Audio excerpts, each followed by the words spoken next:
Galing na mechanism nito. So, on the go, habang nagbabiyahe ka, pwede mong itaas, ibaba yan, no? So, ayos na ayos. What is up, guys? Ito pala ang pinakabagong X-Max 2025 ni Yamaha. So, ito ay meron ng adjustable windscreen. So, napakaganda nun. So, yun palagay ko yung dinagdag sa kanya. Saka yung battery, di ba dati nasa harapan yan, nilagay na dito sa kanan. So, nakita niyo naka-screw na yan, guys. Diyan nakalagay yung battery.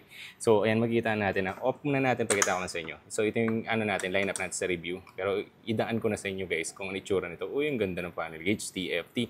Di ba dati nasa taas yan ngayon? Nakaganyan na yung side niya. Accept lang yan, guys. At adjustable ang kanyang windscreen. Napakaangas nito. Yan, click nyo lang yan. Pwede pababa, pwede pataas, guys. So, very responsive. So, ito lang yung pipindutin nyo. Up and down. Galing na mechanism nito. So, on the go, habang nagbabiyahe ka, pwede mong itaas, ibaba yan, no? So, ayos na ayos. Siyempre, X-Max Premium yan. 300cc pa rin po ito. Hindi to pasok sa expressway, no? So, ayan lang. Sa mga, tingnan nyo, carbon skin pa rin yung dati niya. Ganun pa rin naman. Ayan, no? LED ang ilaw, X-Max logo, at meron siyang engine kill dito. Hazard button. Maganda rin yung grips. Pakapogi ng bagong X-Max ngayon, lalo na kanyang windscreen talaga. Tapos yung ilaw niya, guys, ayan, no?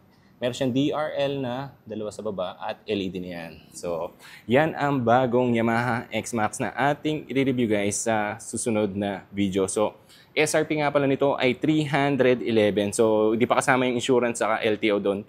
So, pwedeng magbago yan. Yung location pala nito, guys, dito yan sa may Yamaha Rev Zone, guys. Ito.